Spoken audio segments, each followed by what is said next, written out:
Hello बच्चों, how are you all? I'm at chapter number 6, Psychology, class 12, and I'm covering 117 page. So today my topic is going to be attitude, behavior, relationship. Okay? So हमने factors affecting attitude change पढ़ लिया. अब question बनता है कि attitude जो है वो behavior में भी changes लाता है. So the answer is yes or maybe may not be. May or may not be. Okay, so let's understand. We usually expect behavior to follow logically from attitude. Expect करते हैं. However, an attitude may not always be exhibited through behavior. तो अगर question इसी को form करना हो NCERT को तो क्या बनाएंगे? Is it important that there is a change of behavior due to an attitude change? So may not always be there. Likewise, one's actual behavior may be contrary to one's attitude towards a particular topic. Psychologists have found that there would be consistency between attitudes and behavior. When? Consistency कब होती है उनमें? Okay? जब या तो attitude बहुत strong है और वो attitude जो है वो central place पर है. आप समझ रहे हैं? Strong attitude है तो शायद वो behavior में reflect हो जाएगा. पर्सन अवेयर है उसके एटीट्यूड के बारे में, सो अवेयरनेस तो भी शो हो जाएगा. तीसरा, देयर इज वेरी लिटिल और no external pressure from the other person. अब होता क्या है, जब दूसरे बंदे की तरफ से प्रेशर आता है तो हम अपने बिहेवियर को कभी कभी मॉडिफाई कर लेते हैं. लेकिन if there is no such scene, क्या नो एक्सटर्नल प्रेशर, सो जब कोई एक्सटर्नल प्रेशर नहीं है या बहुत कम है तो भी जो है we behave in a particular way. For example, when there is no group pressure to follow a particular norm, तो फिर the way you want to perform you can do that. I'm sure you are understanding.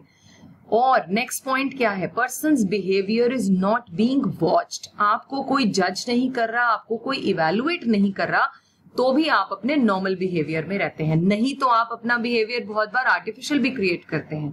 When you know, आप बहुत अच्छे से as a student समझ सकते हैं. When you know this is study time और आप पढ़ रहे हैं, it is expected that you are studying at that point of time.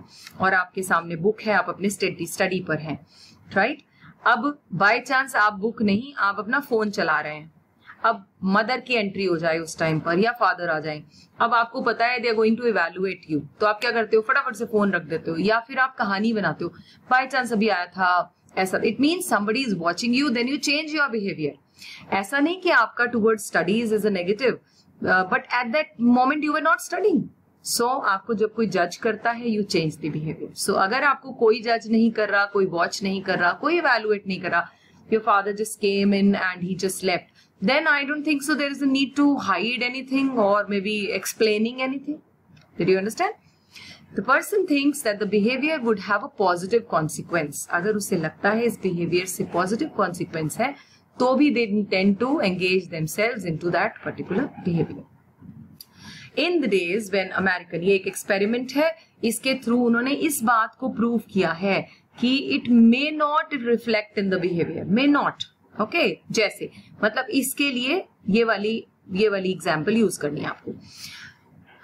एक टाइम था जब अमेरिकन का चाइनीज के टुवर्ड्स एक प्रेजुडाइज फॉर्म था. अब ये प्रेजुडाइज का एक्चुअल मीनिंग क्या है वो अगले हमारे टॉपिक में आ जाएगा.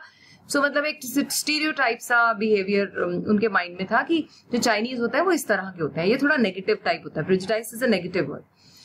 सो Richard LaPiere, he was an American social psychologist. He conducted the study. What he found, he asked a Chinese couple to travel across the United States. और different hotels में रहो उसने उनको बोला. वो only once during these occasions they were refused to give the service. मतलब वैसे mindset towards Chinese is not so positive in Americans at that time. But whenever they tried to check in any hotel in America, everybody offered except one. So that's okay. Only once, right? Sometimes later, फिर लापियर ने क्या किया? लापियर ने hotels को questionnaire भेजा. Sent out questionnaire to managers of hotels and tourist homes in the same area where the Chinese couple had traveled, and asked them कि अगर आपके पास चाइनीज गेस्ट आए तो क्या आप उन्हें अकोमोडेशन दोगे? तो उन्होंने बोला नहीं. पता है, a very large percentage said they would not do so, लेकिन उन्होंने दिया था। उसी एरिया में तो चाइनीज कपल गए और सबने उनको जगह दी, लेकिन एक्सेप्ट वन। सो अब देखो, attitude towards Chinese is different but behaviour towards them is different. They didn't refuse them, so that means attitude और बिहेवियर रिलेशन जरूरी नहीं है कि सेम वे में मूव करे, may not be. So a very large percentage said that they would not do so. This response showed a negative attitude towards the Chinese, which was inconsistent with the positive. अब वो match ही नहीं हो रहा उनके behaviour के साथ. Behavior is positive, but the attitude towards them is negative. So that is why the word inconsistent is used with the positive behavior that was actually shown towards the traveling Chinese couple. Thus, attitude may not always predict actual pattern of one's behavior. Okay? तो question ये भी बन सकता है, does attitude show actual pattern of behaviour? It may not be, absolutely no नहीं कहना, बोला may not समझते हैं ना, एक लाइटर सा एटीट्यूड रखते हुए। Did you understand?